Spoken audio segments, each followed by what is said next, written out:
vou separar essa fala em três momentos. Então, no primeiro momento, a gente vai conversar um pouquinho sobre o que é o Espiritismo, qual que é o objetivo dessa doutrina.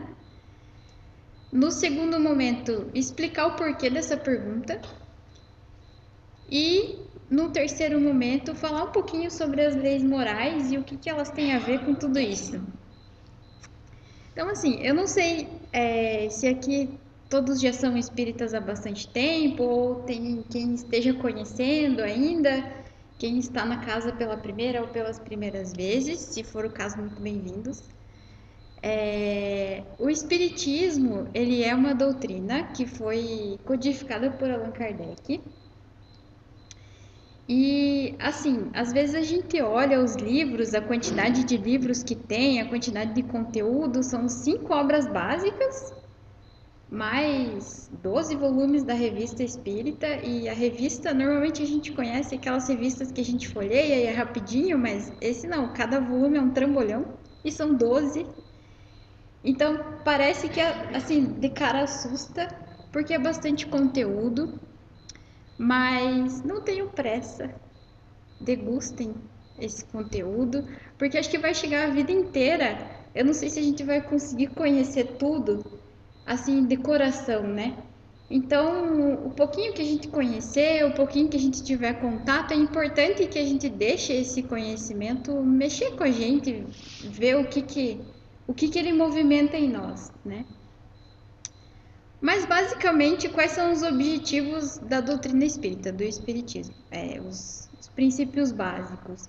O espiritismo acredita em Deus, que Deus é o criador de tudo, de todos, causa primeira de todas as coisas. E ele criou nós, espíritos. Então, nós somos espíritos que não vamos morrer. O nosso corpo vai, assim como muitos outros corpos nossos já morreram em outras vidas, que é também o que a gente acredita, reencarnação. Mas o espírito não morre. Então, morreu o corpo, o espírito continua a sua trajetória, fica lá um tempinho no plano espiritual, aprendendo, se refazendo ali, se preparando para a próxima jornada e assim sucessivamente. Então, o espírito não morre, não acaba, mas pode ter diversas vidas, diversas experiências, e cada vida num lugar diferente, com pessoas diferentes, às vezes com as mesmas pessoas, mas em papéis diferentes. E nós também não estamos sozinhos no universo. Então, assim como nós estamos reencarnando aqui na Terra, existem espíritos que estão reencarnando em outros planetas. Planetas que estão em estágios diferentes do nosso, podem estar mais evoluídos ou menos evoluídos. E também tem planetas que os espíritos nem encarnam mais, nem precisam mais dessa experiência. E aí tem outra questão que a gente acredita também no espiritismo, que é: se nós estamos aqui encarnados, nós espíritos, mas existem espíritos que estão desencarnados porque tem gente morrendo todo dia, assim como tem gente nascendo todo dia. Então, quer dizer, deve ter um monte de espírito por aí, né? Sem corpo. A casa que tá cheia, exatamente. E esses espíritos nesses dois estágios, tanto encarnados quanto desencarnados, podem se comunicar. E essa comunicação se chama mediunidade. Então todos nós somos mais ou menos médiums, mas alguns são mais que outros, assim, têm uma capacidade de enxergar, de sentir, de ouvir, enfim. E outros só você tem de leve uma intuiçãozinha, que é o meu caso, e às vezes nem isso, né? Super travada. Enfim, basicamente o espiritismo é isso. Claro que é muito mais, tem muito mais conteúdo, mas a gente pode resumir dessa forma. E existe um objetivo. No livro O Espiritismo na sua visão mais simples, Kardec afirma que o objetivo essencial do espiritismo é melhorar os homens, no que concerne ao seu progresso moral e intelectual. O verdadeiro espírita não é o que crê nas comunicações, mas o que procura aproveitar os ensinamentos dos espíritos. De nada adianta crer se sua crença não o faz dar sequer um passo na senda do progresso e não o torna melhor para o próximo. Então, assim, o objetivo do espiritismo é nos tornar melhores, tanto intelectual quanto moralmente. A parte intelectual é fácil, porque, 5 livros mais 12 revistas espírita, se a gente só ler isso, gente do céu, vai ser um crescimento muito grande. Porque Kardec, ele era um homem da ciência e ele tinha muito conhecimento sobre literatura, sobre cultura. Então, se você lê aquilo que está escrito, claro que tem muitos ensinamentos que também são dos espíritos, mas assim, o jeito dele provocar as perguntas, dele tirar esse conhecimento dos espíritos, foi muito inteligente, é um conhecimento vastíssimo. Então, se a gente só lê e se debruçar no conhecimento intelectual, nós progredimos bastante, mas não é o suficiente. O objetivo é que esse conhecimento movimente alguma coisa em nós e nos movimente para o progresso, nos movimente para sermos melhores, sermos pessoas melhores, mais amorosas, mais bondosas, mais caridosas, enfim. Então, se esse é o objetivo do Espiritismo, aí está a razão de nós fazermos essa pergunta e nós fazermos sempre, em todos os momentos da nossa vida. Porque pode acontecer, né, como foi lido na mensagem, da gente às vezes ficar estacionado e ficar meio preguiçoso nisso e isso não está me movimentando. E aí eu vou trazer um exemplo. Eu acho que o Espiritismo movimentou muitas coisas em mim e eu agradeço todo mundo que me ensinou sobre Espiritismo, que veio aqui nos centros fazer palestras, trazer o conhecimento em vários livros. A minha mãe, que me levava para evangelização, desde o tempo que eu não queria ir, até o tempo que eu comecei a achar legal. Todas essas pessoas que insistiram, que mostraram o Espiritismo, me ajudaram a fazer escolhas melhores na vida, a querer muitas coisas boas, a querer crescer, a querer evoluir. Mas nem tudo são flores. Em algum momento, esse questionamento, o que o Espiritismo está movimentando em mim, ele me mostrou que não estava movimentando muitas coisas. Muito pelo contrário, estava me deixando na inércia. Porque se a gente for pensar assim, o sofrimento. Olha quantas pessoas sofrem nesse mundo. Eu sofro, todo mundo sofre. Só que a gente vem na doutrina e vê que ninguém sofre injustamente. Porque o modelo que Deus escolheu para nós, ele nos criou simples e ignorantes. E ele nos deu a liberdade de viver a vida como se fosse num laboratório. Então a gente vai vivendo e vai aprendendo, vai experimentando e vai entendendo o que é certo, o que é errado, o que funciona, o que não funciona, o que é legal, o que não é, o que machuca o coleguinha, o que me machuca, enfim. E aí eu vou aprendendo nesse laboratório, à medida que eu vou adquirindo consciência, que eu vou adquirindo também conhecimento, eu vou tendo mais liberdade de agir. Só que ele não me criou como um robozinho. Porque se ele me criasse como um robozinho, ele poderia ter programado lá, ó. Acerte, faça isso, esse é o jeito certo e não vai ter erro. Não. Ele nos criou com vontade e com essa liberdade para que nós aprendamos fazendo. Se nós errarmos o caminho, eventualmente nós vamos, né, errar, mas nós sofreremos as consequências disso, porque tudo é uma questão de causa e consequência. Mas não é uma consequência por castigo, porque ele quer que a gente sofra para aprender. Assim, por maldade, né? Não, é um sofrimento que, poxa, se eu fizer isso diferente de como deve ser feito, se eu infringir as leis, tem uma consequência, como para todo mundo vai ter, porque somos todos iguais perante Deus. Da mesma forma que se eu agir de uma forma correta, coerente com a lei, eu também vou ter uma consequência boa. E aí que está o meu mérito. A partir do momento que eu aprendi o que é certo e o que é errado, é claro que se eu fizer por ignorância, eu também vou sofrer a consequência. Mas se eu aprendi o que é certo e o que é errado, eu vou agir errado, posso continuar nisso, mas se eu agir certo, vai ser meu mérito. Então eu não sou aquele robozinho que Deus programou de um jeito e é assim que funciona. Não, eu faço parte dessa minha construção, eu consigo perceber o que é certo e o que é errado pelas minhas experiências. Então, esse foi o modelo que Deus utilizou para nós, para o nosso aprendizado, para o nosso progresso e para o nosso crescimento. Só que isso estava me deixando duas coisas. Uma delas era arrogante e preguiçosa. Porque se as pessoas estão sofrendo, e até se eu estou sofrendo, é porque alguma coisa errada fez, né? Aprontou. E aí, arrogância no sentido assim de, poxa, então se a pessoa fez errado, deixa que ela que se entenda com Deus, né?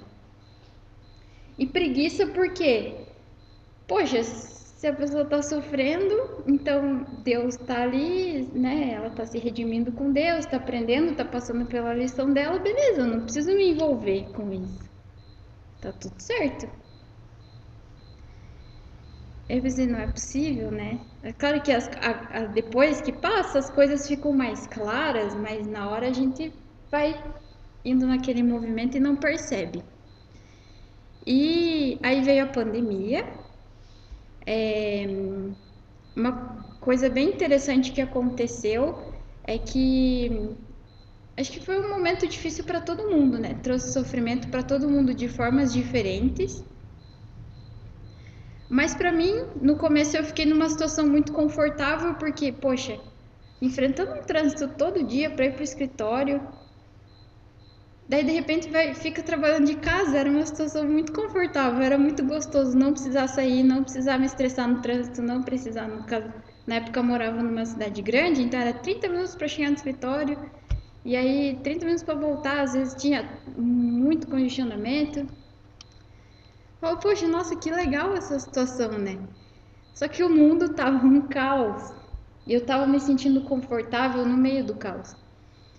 E na casa espírita que eu frequento, na época a gente já se juntou para fazer evangelho um dia por semana, porque muito diferente de mim, tinham muitas pessoas que estavam ali na linha de frente e estavam trabalhando no comércio, na saúde, em áreas que precisavam sair, precisavam correr esse risco.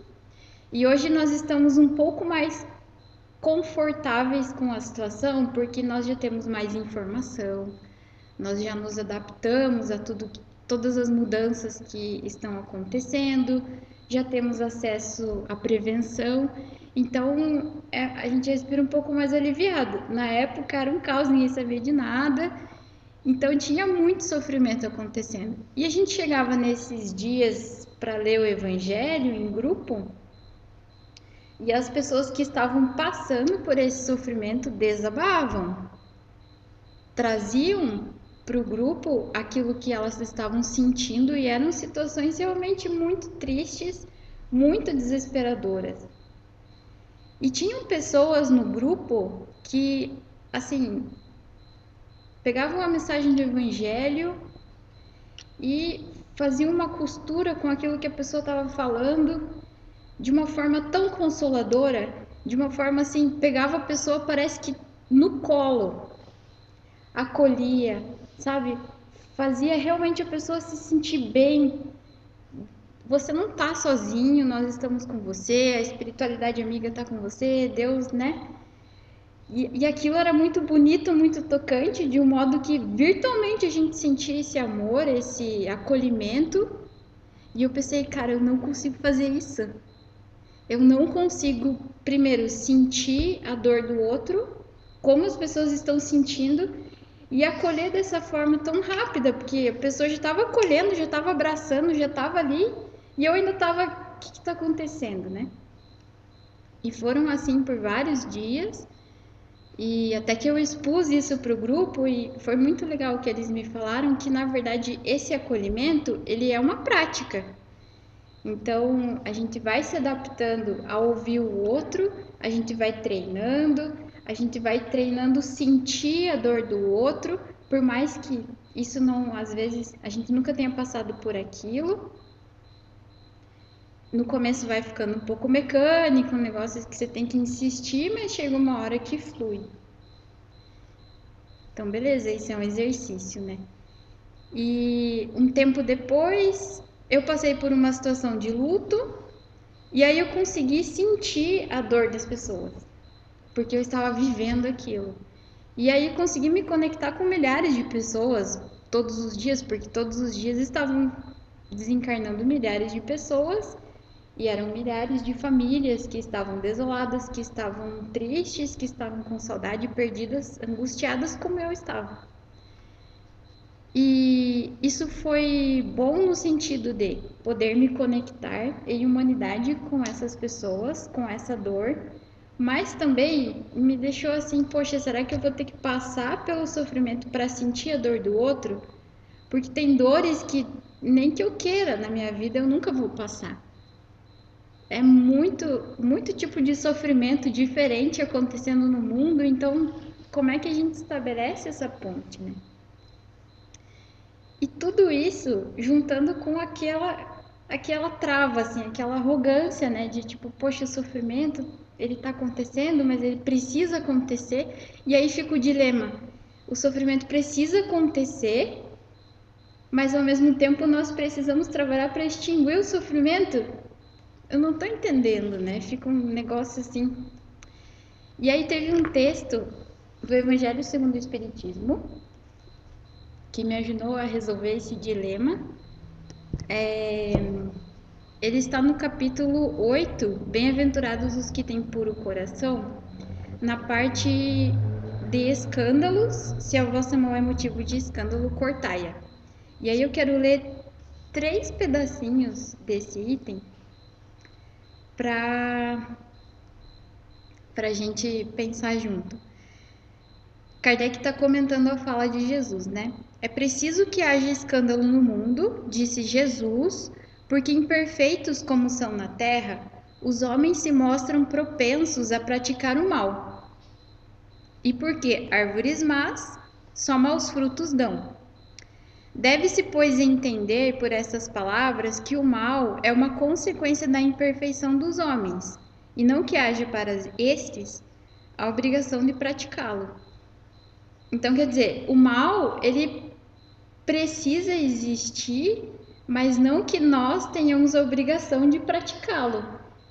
Nós não somos obrigados a praticar o mal, embora ele exista como uma consequência da nossa imperfeição e desse modelo que Deus utilizou de nos dar a liberdade para que nós estejamos nesse laboratório e aprendamos fazendo, e eventualmente nós vamos fazer do jeito errado e causar sofrimento.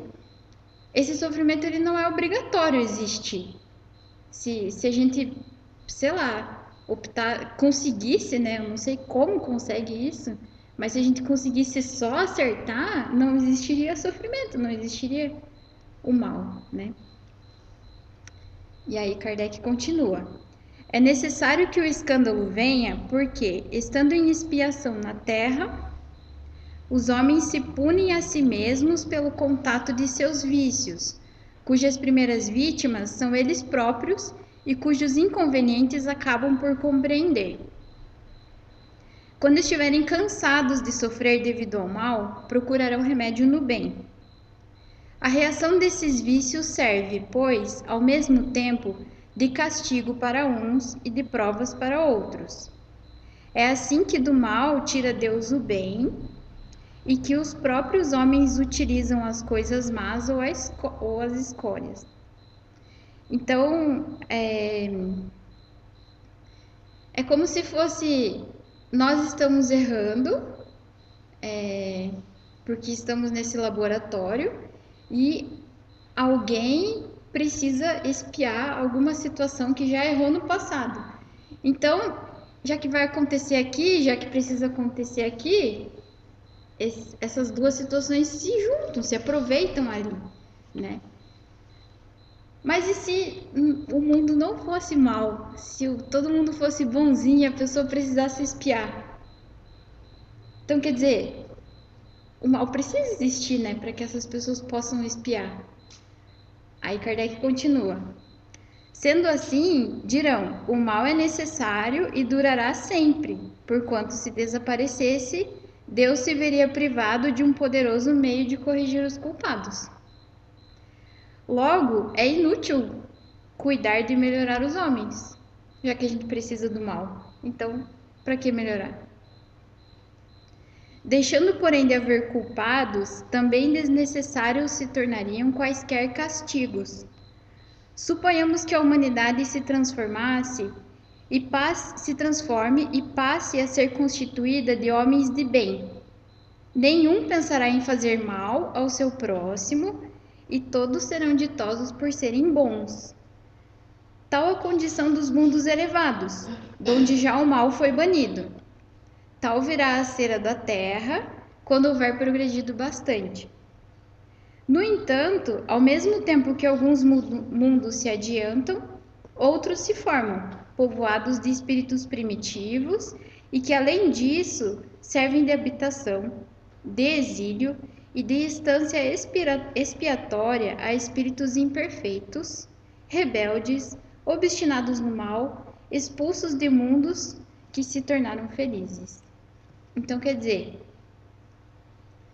se eu parar de fazer o mal e todos nós pararmos de fazer o mal, Deus vai utilizar outro laboratório para aqueles espíritos que precisam de passar por essa expiação.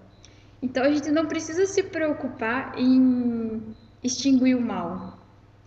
E quando eu percebi isso, foi um clique assim, do tipo, poxa, eu realmente estou sendo bem preguiçosa de não fazer com que a situação mude, de não fazer com que a situação que causa o sofrimento mude, porque as pessoas que estão espiando nós, enquanto estamos nesse processo de expiação, e todas as pessoas, estamos sofrendo e precisamos sim de consolo, precisamos sim de alento, precisamos ser cuidados, né? Aquele pegar no colo, cuidar da pessoa, ser amoroso, ser afetuoso. Nós precisamos disso, todos nós. Mas também é importante que a gente pense em acabar com a causa raiz do sofrimento. Porque se nós não pensarmos em acabar com a causa raiz, a violência, a destruição, tudo que causa o sofrimento vai continuar existindo. E vai ser tipo, a gente só tá remediando e não tá prevenindo, né? Então é importante sim a gente abraçar, é importante sim a gente acolher, a gente não ter medo, né, dessa humanidade, mas também pensar o que eu posso fazer para que esse mal, esse sofrimento, ele não aconteça mais. Porque isso também é uma prova de amor ao próximo, né? Se eu tô contribuindo para que a causa do mal não aconteça mais, a causa do sofrimento, significa que muitos de nós não vamos sofrer disso no presente, no futuro, até porque existe muito sofrimento na Terra e todos nós sofremos pelo simples fato de nós estarmos aqui. E eu já vou falar sobre isso. E se existe reencarnação, nós vamos voltar. E aí, se a gente não trabalhar para acabar o mal de hoje, quando a gente voltar, vai estar ruim também. Então, uma hora a gente tem que acabar com esse ciclo, romper esse ciclo de violência, de intolerância. E aí que eu gostaria de trazer as leis morais. Por quê? As leis morais, elas são uma parte do Livro dos Espíritos, mais especificamente a terceira parte, E Kardec vai fazendo perguntas aos espíritos sobre vários temas. E nessa parte ele compila de uma forma muito didática as perguntas que os espíritos respondem no sentido das leis que regem a criação divina. A gente sabe que leis visam organizar lugares, né? Então, nós temos regras na nossa família, na nossa casa, na nossa cidade, no nosso centro espírita, no nosso país, porque a minha liberdade vai até onde começa a liberdade do outro. Eu tenho esse limite. Eu tenho esse limite e passando desse limite, eu posso estar prejudicando outra pessoa, eu posso estar prejudicando a natureza, outro ser vivo, alguma coisa da criação eu estou prejudicando quando eu ultrapasso esses limites. Então, essas leis divinas, essas leis morais, elas visam organizar a criação divina para que nós vivamos em harmonia, para que eu não ultrapasse esse limite e prejudique quem quer que seja que esteja envolvido na criação divina. E é muito didático porque esses temas eles permeiam a nossa vida toda.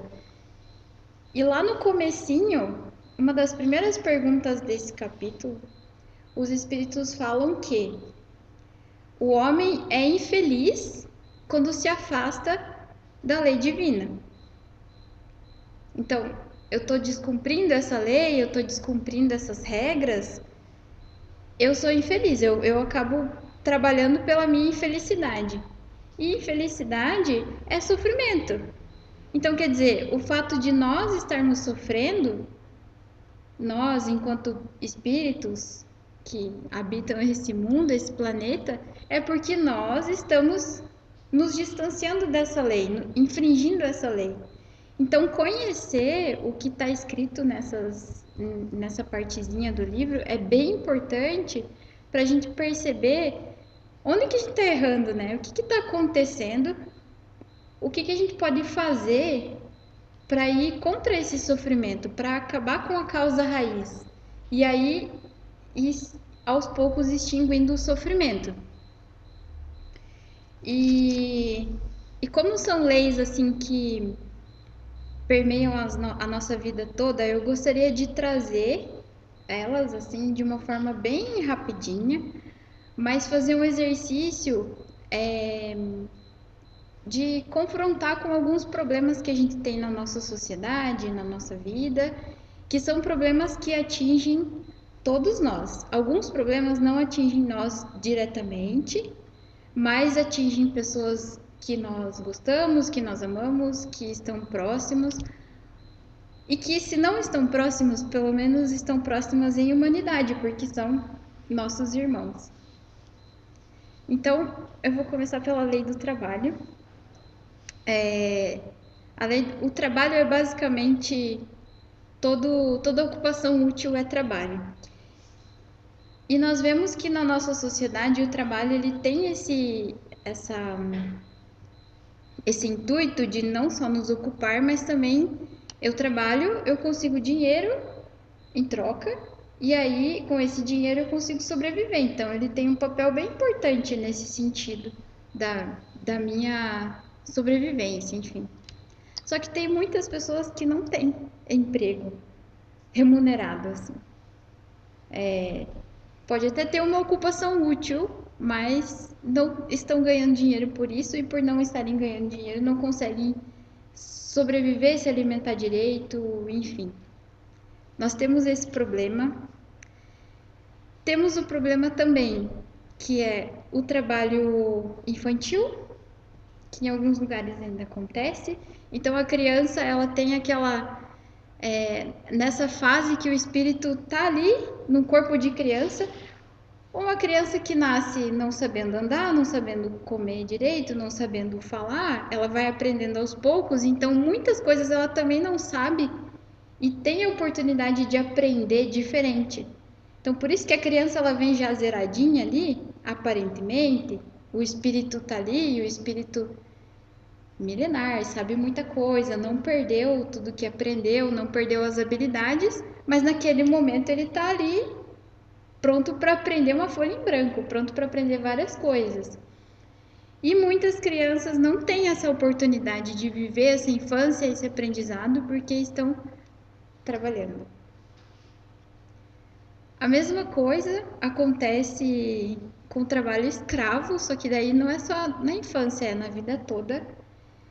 E esse item, ele também conversa com a lei de liberdade, porque Deus nos dá o livre-arbítrio, mas muitas vezes na sociedade nós ficamos presos. E muitas pessoas ainda, apesar da escravidão não existir mais teoricamente em lei, ela existe na prática. Então as pessoas têm a sua liberdade privada e trabalham de uma forma muito desumana, às vezes até muito mais do que as suas forças são capazes de aguentar, para comer, para poder sobreviver de uma forma muito desumana. Isso gera sofrimento. E aí nós temos a lei do progresso, que nos traz a ideia de que nós estamos aqui para progredir. Então, fomos criados simples e ignorantes, um dia nós seremos perfeitos, nós não regredimos nessa marcha, então não tem como ser pior do que a gente já é. Tem como, no máximo, dar uma estacionadinha ali, ficar parado no tempo, mas pior não tem como ser. Então, o objetivo é progredir. E os homens progride também a sociedade. Então, muita coisa já mudou se nós formos comparar com o passado. Só que, ainda assim, mesmo a gente tendo tanto progresso na nossa sociedade, nem todo mundo consegue usufruir desse progresso. Uma coisa que às vezes é muito simples para nós, tipo o saneamento básico, não é todo mundo que tem. E aí as pessoas, por causa disso, ficam doentes e morrem por doenças que são evitáveis, que poderiam ter sido evitadas, que já existe um progresso todo delineado que evita que isso aconteça. Isso vale também para desnutrição, porque na questão dos alimentos, hoje a gente sabe tanta coisa, a gente sabe o que é bom para o nosso corpo, nós sabemos produzir alimentos bastante, sabemos conservar alimentos, mas ainda tem gente que morre de fome no mundo. E também acontece a questão do analfabetismo e de tantas pessoas que a gente tem tanto conteúdo, tanto conhecimento, tantas descobertas, mas muitas pessoas não têm acesso a esse conhecimento, a essas descobertas, a esse mundo todo de conhecimento. Nós temos também lei de conservação e lei de destruição. Basicamente assim, lei de destruição, a destruição na natureza ela é importante, ela é necessária e a partir da destruição acontecem transformações. Mas a conservação também é necessária. A gente pode pensar pelo nosso corpo. O nosso corpo, ele vai morrer um dia. E ele, nessa destruição, ele vai ser transformado em outras coisas que serão úteis para o nosso planeta. Vai virar adubinho lá. Só que ele tem um tempo, né? Não é assim, eu nasci e já vou morrer, porque o corpo precisa morrer. Não, ele precisa durar o tempo suficiente que me dê a oportunidade de viver uma vida, de viver experiências aqui na Terra. Então eu preciso conservar esse corpo. Então é tudo uma questão de equilíbrio, de qual é o propósito, né? Até por isso que a gente tem o instinto de conservação, né? Nós temos um instinto que protege a nossa vida. Só que no nosso mundo nós temos outros problemas que vão contra essas leis. Por exemplo, tem muitas pessoas que estão sofrendo hoje por causa de guerras e conflitos armados. Hoje a gente está vendo uma guerra acontecendo em uma parte do mundo, mas guerras acontecem todos os dias. E acontecem inclusive no nosso país. Então, todo dia tem gente sofrendo por causa disso. Todos os dias tem pessoas cometendo suicídio. Porque a nossa sociedade tem esse problema, né, de saúde mental. Nós temos uma pressão muito grande, muito forte para atendermos certos padrões que às vezes são inalcançáveis por muitos de nós e que também talvez nem façam sentido. Então eu tenho que ter um corpo perfeito, eu tenho que ter uma vida perfeita, eu tenho que ter um padrão, seguir um padrão, sendo que todos nós somos espíritos que, criados simples e ignorantes e tendo o livre-arbítrio, todos nós escolhemos caminhos diferentes nessa nossa jornada de espíritos. Então todos nós somos únicos e diferentes. E essa diferença, ela precisa ser respeitada, mas por ela não ser respeitada e nós sermos sempre padronizados, muitas pessoas acabam não aguentando, não sucumbindo e levando ao suicídio. E também acontece por ter doenças mentais, enfim, que às vezes não são diagnosticadas ou não são tratadas porque as pessoas não têm acesso ao tratamento, enfim. É algo que causa sofrimento tanto para o espírito quanto para as pessoas em volta. E aí nós temos as questões ambientais, né?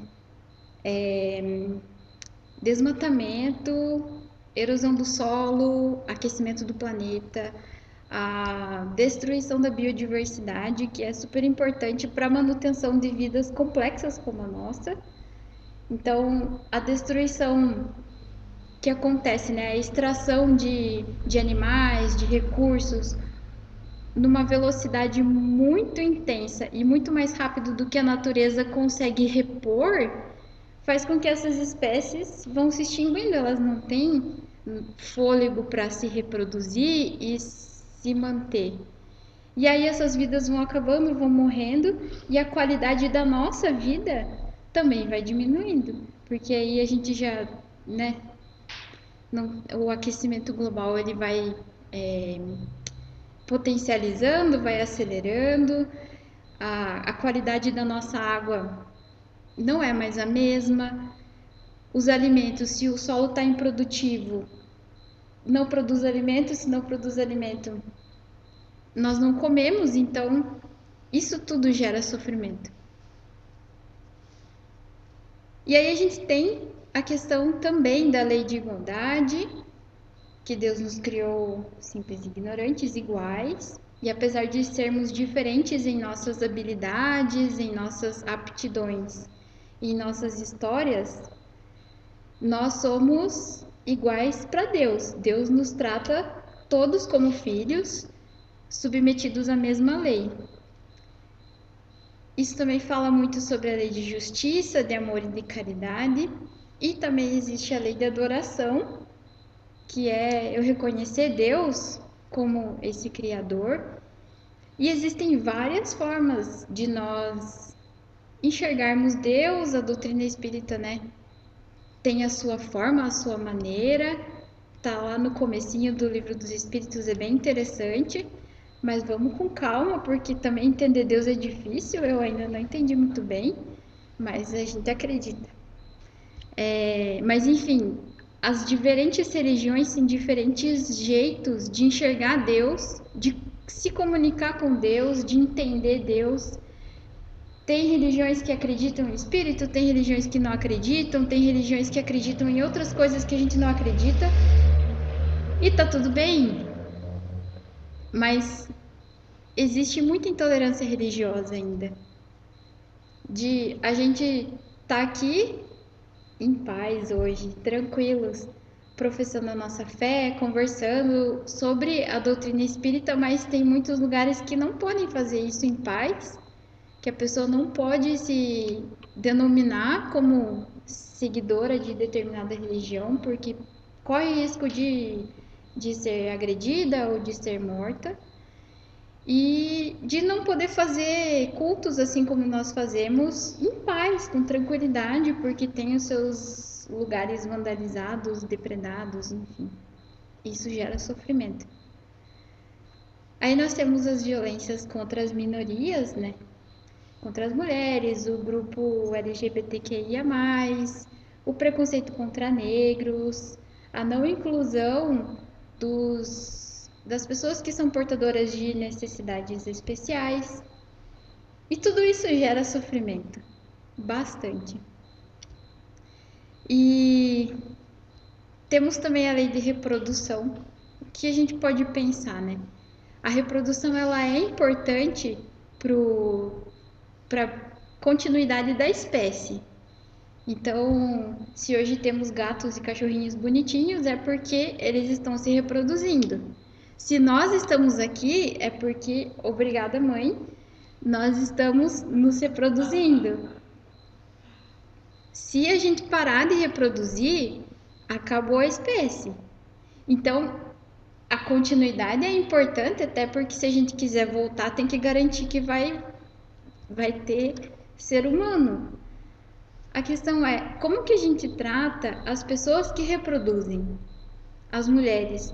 Será que a nossa sociedade cuida bem das gestantes, no sentido de incluir nos lugares, né, de dar acessibilidade, de depois que ganha o neném, tem todo ali um período de adaptação, que a criança ela é muito dependente, então a mãe precisa dar aquela atenção, né?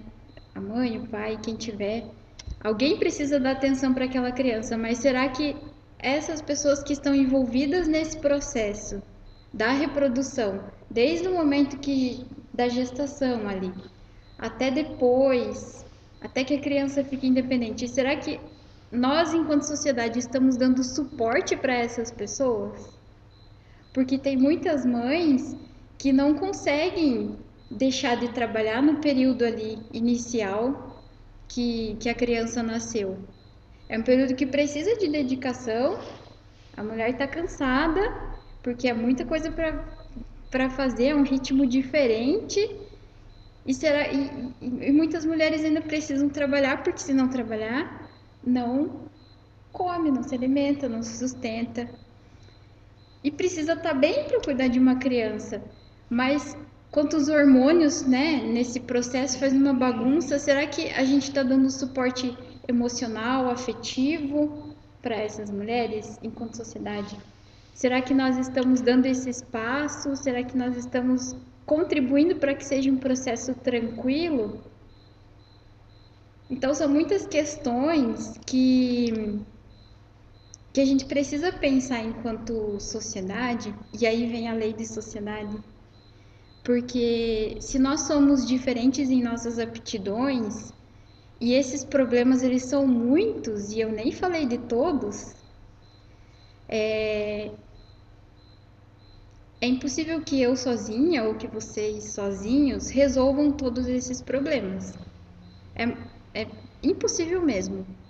A gente pode fazer a nossa parte e é bem importante que nós individualmente pensemos em soluções e façamos a nossa parte ali na nossa casa, cuidando do meio ambiente com aquilo que nos cabe, mudando os nossos hábitos na nossa relação com as pessoas, mas sozinhos nós não vamos conseguir resolver todos esses problemas e efetivamente mudar o mundo para esse mundo de regeneração. Então nós precisamos viver em sociedade, pensar em problemas como sociedade e resolvê-los como sociedade, da mesma forma que nós vivemos em sociedade nos complementando.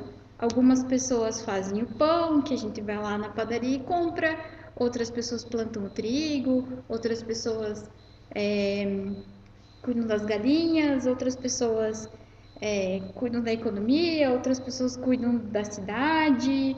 Cada um vai fazendo um pouquinho, cada um vai cumprindo o seu papel e nós vamos juntando essas habilidades e fazendo tudo acontecer. Então, é com essa junção de habilidades que nós vamos ter poder para realmente mudar todas essas questões. E muitas delas, elas envolvem hábitos, coisas que nós fazemos todos os dias e às vezes a gente perpetua uma situação, né? A gente vai contribuindo para que ela nunca acabe, para que esse sofrimento nunca se extingue.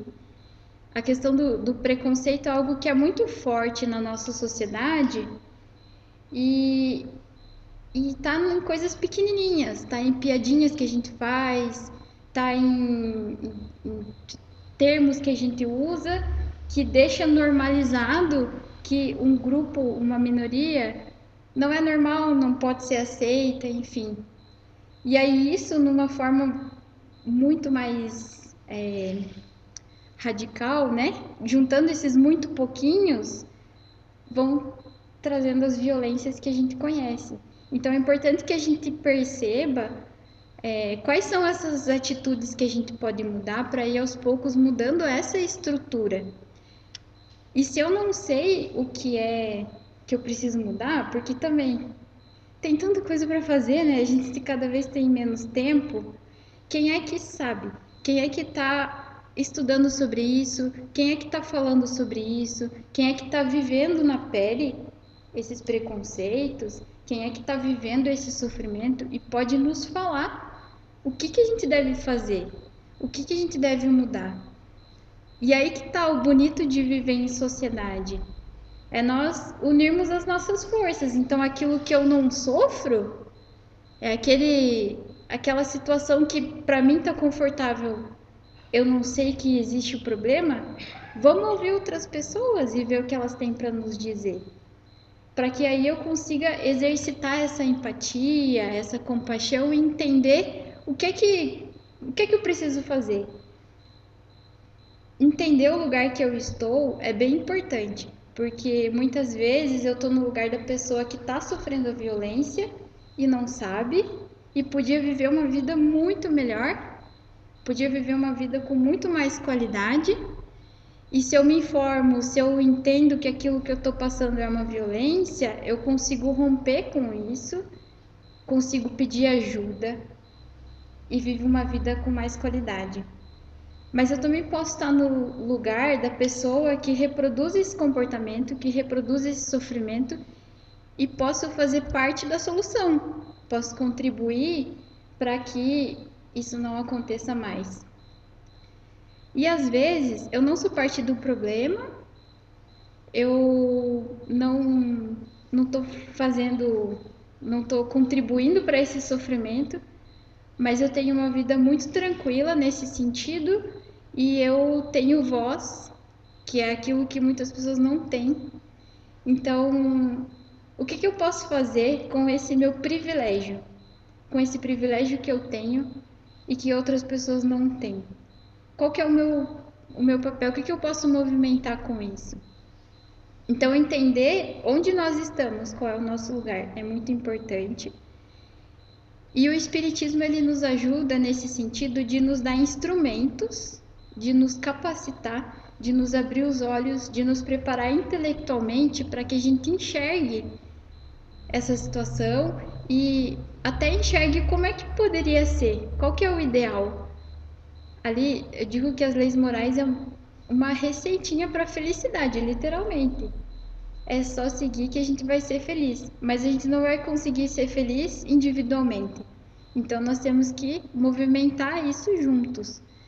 Então, a pergunta sobre o que o Espiritismo movimenta em nós é justamente para isso, é para a gente entender que o Espiritismo sim, ele nos dá, ele é esse instrumento, inclusive é o objetivo dele nos proporcionar progresso, nos fazer movimentar para frente, nos fazer sermos melhores intelecto e moralmente e melhorar a sociedade.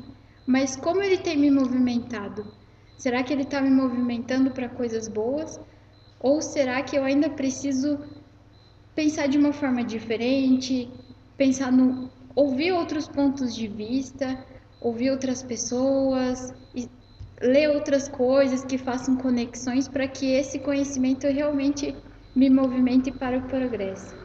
Então, que nós possamos com muita calma, como eu disse, o espiritismo é muito grande, às vezes assusta, e os problemas do mundo também são muitos e assustam, mas a gente pode sim, conhecendo de pouquinho e degustando de pouquinho e percebendo como isso movimenta a gente. Se a gente está andando, nem que sejam passinhos curtos, mas se a gente pelo menos está andando.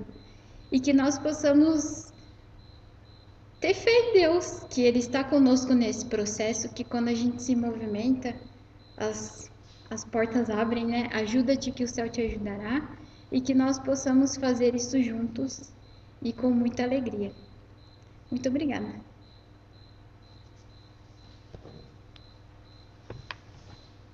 Muito obrigada, a gente que agradece. Você tocou